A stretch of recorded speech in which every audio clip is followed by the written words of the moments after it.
এটা বিশুদ্ধ মত। পরবর্তী প্রশ্ন হচ্ছে, কোরআন সংকলনের ইতিহাসটা যদি সংক্ষেপে জানাবেন। কোরআন আয়াতগুলি তো পরপর এইভাবে নাজিল হয়নি, তাহলে ওইভাবে সাজালো কে? আর এক ভাই আমাকে বলেছেন কোরআন সংকলনের সময় অনেক আয়াত ছুটে গিয়েছে, কথাটি কতটুকু সত্য জানাবেন।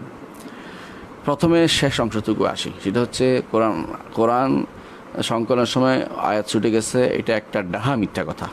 এটা কেউ বললে তার ঈমান থাকবে না, সে কাফের হয়ে যাবে। কোনো অংশ ছুটে যায়নি। এটা কারা বলবে? এটা বলে শিয়ারা বলে, এবং শিয়াদের মতো যারা আছে অনুসারী বা নাস্তিকরা আছে এরা বলে, অথবা পাশ্চাত্যের অনুসারী যারা আছে তারা বলে, বা পাশ্চাত্যের পদলেহী বা তাদের বিষ্ঠাখোর মানুষগুলো এগুলি বলতে পারে। কারণ ভালো মানুষগুলি কখনো বলবে না, কারণ তারা জানে যে এটা সত্য নয়। এটা সত্য নয়, কারণ কোরআনে কারীম হাফেজ ছিলেন, শত শত সাহাবায়ে কেরাম কোরআনে কারীম হাফেজ ছিলেন। সুতরাং এটা পড়ে যাওয়ার কোনো মানেই হয় না, বা কোনো বাদ যাওয়ার কোনো মানেই হয় না। তারা কি করেছে, কোনো এক বর্ণনা আসছে যে আমার এখানে লেখা ছিল, আয়েশা রাদিয়াল্লাহু আনহা বলছেন যে আমার এখানে লেখা ছিল যে 10 বার খেলে দুধ মা হয়, এটাকে নষ্ট করা হয়েছে 5 বার খেলে দুধ মা হয়, এটা কাগজে লেখা ছিল। একটা ছাগল এসে সেটা খেয়ে ফেলেছে। তো এটা তো একজনের কাজ, একজনের লেখা ছিল, এটা খেয়ে, তাই বলে কি সবার মুখ থেকে তো যায়নি। আমি একটা বই লিখে বইটা রেখে দিয়েছি বলে বইটা কেউ নষ্ট করে ফেলছে, এই অর্থ এই যদি নষ্ট হয়ে গেছে তা নয়। এটা এই অংশটুকু এই ব্যক্তির সংরক্ষণ থেকে নষ্ট হয়ে গেছে। হাজার লোকে হাজার সাহাবী সেটা সংরক্ষণ করে রাখছে। সুতরাং যারা এই সমস্ত জিনিস নিয়ে, এই সমস্ত ছোটোখাটো জিনিস নিয়ে উম্মতুল মুসলিমদের সন্দেহ তৈরি করতে চায়, আসলে মূল জিনিস হচ্ছে আমরা এখন দুর্বল, আমাদের উপর তারা এই জিনিসগুলি চাপিয়ে দিতে চায় এবং দাজ্জালিপনা চালাতে চায় আমাদের উপর দিয়ে। নিজেদের দিকে তাকাতে চায় না যে আসলে আল্লাহ তাআলা কোনটাকে হেফাজতের দায়িত্ব নিয়েছেন, কোনটা হেফাজত করেছেন আর কোনটা হেফাজত করেন নাই। এই আজ পর্যন্ত কোনো মানুষ কোরআনের একটি শব্দ পরিবর্তন করলে পৃথিবীর বিভিন্ন জায়গা থেকে লক্ষ লক্ষ কোটি কোটি মানুষ একসাথে প্রতিবাদ করে উঠবে। এইভাবে যুগে যুগেই ছিল। এই জন্য বলা হয়ে থাকে, একবার খলিফা হারুন রশিদের সময় এক লোক, তিনি বাজারে যাচ্ছিলেন, দেখলেন যে এক লোক রাস্তার পাশে বসে তাওরাত লিখতেছিল, ইঞ্জিল লিখতেছিল সুন্দর করে। তো তিনি বললেন যে কে লিখতেছো কেন? বলে আমি ইহুদি, আমি সেদিন লিখে রাখতেছি এটা। তো তিনি বলছে তোমার লেখা তো খুব সুন্দর, যদি ইসলাম গ্রহণ করতে। বলে কেন ইসলাম গ্রহণ করবো? বলেন ইসলাম গ্রহণ করলে তুমি লিখতে পারতে কোরআন। বলে না, আমি। পরবর্তী বছর তিনি বের হলেন, দেখলেন যে সে ইসলাম গ্রহণ করেছে। বলে তুমি ইসলাম গ্রহণ করলে কেন? বলে কারণ হচ্ছে এটা, আমি তাওরাত লিখতে আমি যা লিখে দিতাম তাই সবাই নিত, কিন্তু আমি কোরআন লিখতে বসছি, এরপরে কোরআন লিখে দিছি, যেই দেখে সেই বলে এটা তো আমাদের কোরআন না, এটা ভুল আছে, এটা নিব না, সবাই রেখে চলে যায়। তখন আমি বুঝলাম যে এই কোরআনকে ইচ্ছা করে কেউ কোনোদিন পরিবর্তন করতে পারবে না। এটা হচ্ছে মানুষের সুদূরে আছে, অর্থাৎ মানুষের অন্তরের ভিতরে আছে। শত শত হাফেজ আলহামদুলিল্লাহ এখন ঘরে ঘরে তৈরি হয়েছে। এরকম যুগে হাজার হাফেজ। আগের দিনে আলেম বলতে হাফেজ বলতো, আলেম তখন কেউ আলেম হইতে পারতো না, হেফজ না করে কেউ আলেম হইতো না। আমার দুর্ভাগ্য যে আমরা কোনোদিন এই পরিবেশটা পাইনি। আমাদের ভবিষ্যৎ প্রজন্ম ইনশাল্লাহ এটা পাবে, অথবা যদি শয়তানদের দ্বারা খাটে না হয়ে যায় আমাদের ভবিষ্যৎ প্রজন্ম এটা পাবে বলে আমরা বিশ্বাস করি ইনশাল্লাহ। এইটা হচ্ছে কোরআনে কারিমের বৈশিষ্ট্য, যে এটা অন্তরের মধ্যে লিখিত আছে, কাগজে লিখিত আছে, কেউ একটা শব্দ পরিবর্তন করার ক্ষমতা তাদের নেই। সুতরাং যারা বলে যে এটা সংরক্ষিত থাকেনি, এটা মিথ্যা কথা বলছে। এই অংশটুকু আগে উত্তর দিলাম। দ্বিতীয় অংশ হচ্ছে, আপনি বলছেন সংক্ষেপে ইতিহাস জানাতে বলছেন। কোরআনে কারীম আল্লাহ তাআলা যখন ইকরা বিসমি রাব্বিকাল্লাযী খালাক, এই অংশটুকু নাজিল করেছেন। 17 রমাদান। এটা হচ্ছে বিশুদ্ধ মত, বিভিন্ন বর্ণনা থেকে এটা আমরা পাই। রমজানের 17 তারিখে সেটা নাজিল হয়েছে। এরপর রাসূলুল্লাহ সাল্লাল্লাহু আলাইহি সাল্লাম তার মধ্যে 23 বছর জিন্দেগিতে পুরো জিন্দেগিতে কোরআনে কারীম পুরোটাই নাজিল হয়েছে। এর আগে আল্লাহ তাআলা বাইতুল ইজ্জাতে পুরো কোরআনকে একবার নাজিল করেছেন, সেখান থেকে জিবরিল আনেন না, জিবরিল আল্লাহ থেকে সরাসরি নিয়ে আসছেন। সেটা হচ্ছে এই কোরআন নাজিল হবে, এটা একটা ভবিষ্যৎবাণী করা হয়েছে, এবং এটার কারণে প্রথম আসমানকে হেফাজত করা হয়েছে, এবং সেটাকে জিনরা শোনার মতো অবস্থা থেকে তাদেরকে মুক্ত করা হয়েছে। সেখানে কেউ উঠলে তখনকার সময় তাদেরকে আগুন ফেলে তাদেরকে হত্যা করা হতো ফেরেশতাদের পক্ষ থেকে, কারণ তারা শোনার চেষ্টা করতো, কান চোর, মানে ফেরেশতাদের কথা শোনার জন্য কান লাগাতো। তখন এটাকে তারা উঠতে পারতো না। কোরআনে কারীমের সূরা জিনের মধ্যে আল্লাহ তাআলা সেটা উল্লেখ করেছেন যে ও আন্না কুন্না নাকউদু মিনহা মাকআদ লিস-সামি ফামান ইস্তামিল আনা ইয়াজিদুল্লাহু শিহাবার রাসাদা। আমরা কান লাগাতাম সেখানে শোনার জন্য, এখন কেউ যদি কান লাগায় তো তাকে অগ্নিস্ফুলিঙ্গ আসে তাকে পুড়িয়ে দেয়। আমরা এটা বলছি না যে উল্কাপিণ্ড আসে পুড়িয়ে দিচ্ছে, যারা অনেকে অনুবাদ করে, ঠিক নয়। মানে অগ্নিস্ফুলিঙ্গ বলেছে, শিহাবম মুবিন বলা হয়েছে, সেটাকে স্পষ্ট অগ্নিস্ফুলিঙ্গ আসে তাকে পুড়িয়ে দেয়। তো এরকম কাফেরদের সেটা পুড়িয়ে দেওয়া হয়, যদি এরা বিশেষ করে জিনদেরকে পুড়িয়ে দেওয়া হয়, এটা হাদিসে আসছে। তো কোরআনে কারীমে এটা আসছে, তো কোরআনে কারীমেও আসছে, হাদিসেও আসছে। তাহলে বোঝা গেল জন্য আল্লাহ তাআলা নিকটতম আসমানকে নাজিল করেছেন। পুরো কোরআনটা যা নাজিল আমার উপর 23 বছর জিন্দেগিতে আল্লাহ তাআলা ইকরা বিসমি রাব্বিকাল্লাযী খালাক দিয়ে শুরু করেছেন, আর ওয়াত্তাকু ইয়াওমান তুরজাউনা ফিহি ইলাল্লাহ সুম্মা তুওয়াফা কুল্লু নাফসিন মা কাসাবাত ওয়া হুম লা ইউযলামুন, এই আয়াতটি দিয়ে শেষ করেছেন। তো আপনি এখন কোরআনের এই ধারা বিবরণী পাবেন না। কেন? কারণ হচ্ছে কোরআনে কারীম যখন নাজিল হয়েছে তখন রাসূলুল্লাহ সাল্লাল্লাহু আলাইহি ওয়াসাল্লাম এক আয়াত নাজিল হলে তিনি বলতেন এটা কোথায় যাবে তিনি বলে দিতেন। সাহাবীকে বলতেন যে ওই সূরার ওই আয়াতের পর এটা লেখো, এইভাবে রাসূল নির্ধারণ করে দিয়েছেন। সুতরাং এই যে কোরআনে কারীমের এই সূরার আয়াতের তারতিবটা একেবারে রাসূলুল্লাহ সাল্লাল্লাহু আলাইহি ওয়াসাল্লাম পক্ষ থেকে এক হুবহু যেভাবে রাসূল বলেছেন সেভাবেই সেটা নির্ধারিত লিখিত হয়েছে। এই জন্য প্রতি বছর যা নাজিল হতো রমজান মাসে জিবরিল আলাইহিস সালাতু ওয়াস সালাম রাসূলকে শোনাতেন, রাসূল জিবরিলকে শোনাতেন। এটা হলো মুদারাসাতুল কোরআন। ইমাম বুখারী রাহমাতুল্লাহ আলাইহি সেটা উল্লেখ করেছেন। তাহলে মুদারাসা এটা কোরআনে কারীমের একটি বৈশিষ্ট্য, যেটা দেরাসা অর্থাৎ পরস্পর শোনানো, একে অপরকে পড়া, এটা বৈশিষ্ট্য ছিল। রাসূলুল্লাহ সাল্লাল্লাহু আলাইহি ওয়াসাল্লাম এটা করতেন।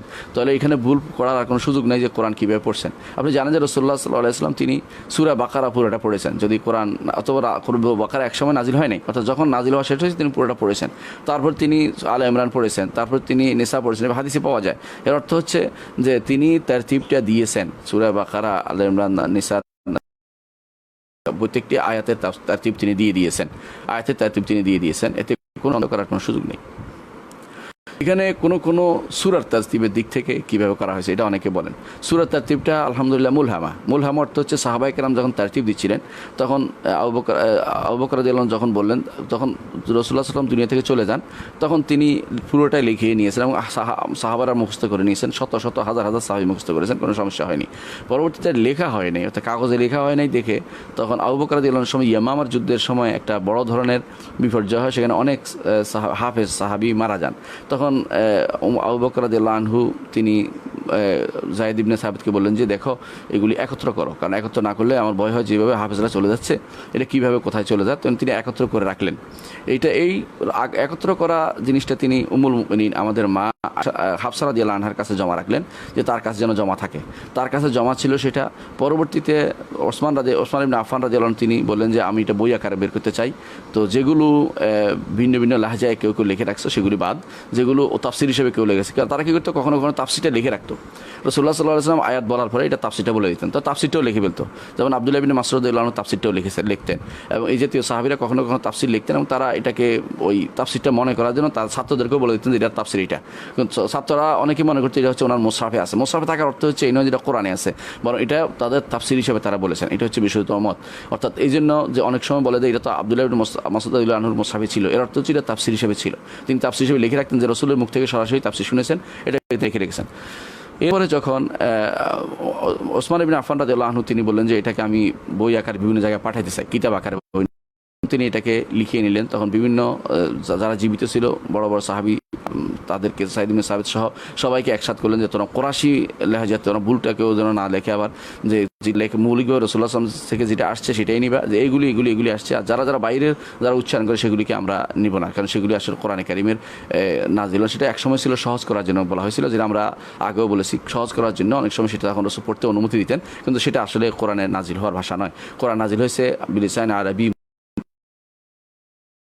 কুরাইশের ভাষা, তো সেই ভাষাতেই সেটা জমা করা হয়েছে এবং সেটাকে ওসমান ইবনে আফফান রাদিয়াল্লাহু আনহু কপি করে বিভিন্ন জায়গাতে সেটা পাঠিয়েছেন এবং আজও বিভিন্ন জায়গাতে সংরক্ষিত আছে। সমরকান্দে আছে, মদিনাতে আছে, এবং সেটা এই জন্য বলে মুসহাফুল মদিনা বলা হয়। মুসহাফুল মক্কা মুসহাফ সমরকান্দ আছে, সমরকান্দের মুসহাফ আছে, মুসহাফ বুখারা আছে, বিভিন্ন জায়গাতে রাসূলুল্লাহ সাল্লাল্লাহু আলাইহি ওয়াসাল্লামের এই সাহাবী সম্মানিত ওসমান ইবনে আফফান রাদিয়াল্লাহু আনহু, যাকে জামিউল কোরআন বলা হয়, এই রাসূলুল্লাহ সাল্লাল্লাহু আলাইহি ওয়াসাল্লামের এই কাজ মানে তার এই যে লিখে যাওয়া কাজটা পরিপূর্ণ করেছেন এবং সেটাকে বিভিন্ন জায়গায় পাঠিয়েছেন, কপি করে পাঠিয়েছেন, এবং সেটাই আজ আলহামদুলিল্লাহ আমাদের কাছে আছে। এই জন্য আপনি দেখবেন মদিনার থেকে যে কোরআনটা ছাপা হয়, আমাদের লেখা থাকে মুসহাফুল মদিনাতুন নববিয়্যা, অর্থাৎ মদিনা নববীতে সংরক্ষিত যে মুসহাফ ছিল সেটা অনুসারে সেটা ছাপা হচ্ছে। আলহামদুলিল্লাহ এটার সাথে কোনো এলাকার কোনো মুসহাফের কেউ কোনোদিন দেখাতে পারবে না যে এর সাথে বিরোধ হয়েছে। একটা জিনিস অনেকে উল্লেখ করা হয়ে থাকে যে এখানে অনেক সময় লেখার সিস্টেমটা এরকম, হ্যাঁ এটাই লেখার সিস্টেম মূলত ছিল, এর বাইরে লেখার সিস্টেম এটা একটা আলাদা বিদ্যা আছে, কোরআন লেখার আলাদা বিদ্যা আছে, এটা বলে রাসমুল কোরআন, এবং এটার উপরে পড়া হয়, এটা 100 মার্কের পড়া হয়, বিভিন্ন ইউনিভার্সিটি, মদিনা ইউনিভার্সিটিতে পড়া হয়। অর্থাৎ এটা সেই লেখার একটা নিয়ম আছে, যেখানে যেভাবে সেভাবে লিখতে পারে না। যেমন মালিক ইয়াউমিদ্দিন, মালিক ইয়াউমিদ্দিন আপনি উচ্চারণ করছেন, কিন্তু আপনি কোরআনে কারিমে দেখবেন যেগুলি রাসমুল মেনে চলেছে সেগুলিতে দেখবেন কখনো আলিফ দেয় নাই, মালিক ইয়াউমিদ্দিন লেখা আছে, আলিফ খাড়া উপরে খাড়া জবর দিছে। এটা এই জন্য যে আপনি যেন মালিক ইয়াউমিদ্দিন পড়তে পারেন, আর যেই ব্যক্তি অন্য কোনো কেরাত পড়ে সে যেন মালিক ইয়াউমিদ্দিন পড়তে পারে। কারণ মালিক ইয়াউমিদ্দিন এটাও শুদ্ধ, মালিক ইয়াউমিদ্দিন এটাও শুদ্ধ, দুইটাই কেরাত, যে অর্থে কোনো পরিবর্তন হয়নি, লেখাতেও পরিবর্তন হয়নি, এবং সনদ দ্বারা শুদ্ধ হয়ে সাব্যস্ত হয়েছে। সুতরাং বোঝা গেল যে এই জাতীয় এইভাবে কোরআনের মধ্যে আহরুফগুলি আছে এবং এইভাবেই পড়া হচ্ছে। যুগ যুগ ধরে আলেমরা রাসমকে খেয়াল রেখেছেন, এইভাবে কোরআন শব্দ পর্যন্ত ঠিক রেখেছেন, শব্দের উচ্চারণ পর্যন্ত, লেখা পর্যন্ত, নিয়ম পর্যন্ত ঠিক রেখেছেন। সেখানে আপনি কিভাবে চিন্তা করতে পারেন একজন মানুষ যে এটা সংরক্ষিত হয়নি? নাউজুবিল্লাহ। যারা এই কথাগুলি বলে তারা মিথ্যাচার করছে এবং তারা নিজেরা ঈমানদার হতে পারবে না, তারা কাফের হয়ে যাবে। আল্লাহ যেহেতু আল্লাহ তাআলা বলেছেন ইন্না নাহনু নাযালনা যিকরা ওয়া ইন্না লাহু লাহাফিজুন, আমরা এই জিকির নাজিল করেছি, অর্থাৎ কোরআন নাজিল করেছি, ওয়া ইন্না লাহু লাহাফিজুন, এটাকে আমরা হেফাজত করব। এবং হেফাজত করার দায়িত্ব তিনি নিয়েছেন এবং হেফাজত করছেন, এবং লক্ষ লক্ষ বরং কোটি কোটি মানুষ এটা মুখস্থ পারে। আলহামদুলিল্লাহ, কোটি কোটি মানুষ এটাকে মুখস্থ পারে। প্রতি পরিবারে এরকম লোক পাওয়া যাবে ইনশাআল্লাহ, যারা কোরআনের হাফেজ, যারা বোঝা গেল যে এটা নিয়ে মাথা ব্যথার কোনো কারণ নেই। আমরা এটা নিয়ে সমস্যা তখনই হচ্ছে যখন এটা নিয়ে মাথা ঘামাচ্ছি, অথচ আমরা যারা আমাদেরকে এই সমস্ত কথাগুলি বলে যাচ্ছে, ইহুদি নাসারা অথবা হিন্দু, বৌদ্ধ, খ্রিস্টান, তাদের বইয়ের দিকে তাকাই না, কি পাবেন? হাস্যকর জিনিস, হাস্যকর জিনিস। প্রত্যেকটি বইতে আপনি কিছু হাস্যকর জিনিস পাবেন, যেগুলো দেখবেন যে কোনোদিন আল্লাহর কথা হইতে পারে না। এগুলি দেখবেন যে উল্টাপাল্টা আছে, সেখানে এরকম কথাবার্তা সেখানে আছে। তাহলে আপনি কীভাবে বলতে পারেন যে নিজের দোষ না দেখে, অন্যদের দোষ না দেখে, নিজের দোষ না দেখে তারা কী করে আপনাদেরকে দোষ সাপ্লাই দেয়, আপনারা সেগুলি সানন্দে গ্রহণ করছেন? এটা অবশ্যই দুঃখজনক, এবং এটা হচ্ছে নিজেদের ইমানি দুর্বলতার কারণে হচ্ছে, এবং নিজেদের ইমানি চেতনা না থাকার কারণে, এলেম না থাকার, জ্ঞান না থাকার কারণে এই সমস্ত সন্দেহকে নিজেরা অন্তরে স্থান দিচ্ছেন। আল্লাহ আমাদেরকে বোঝার তৌফিক দান করুন, এই সমস্ত বিপদ থেকে আমাদের উদ্ধার করুন।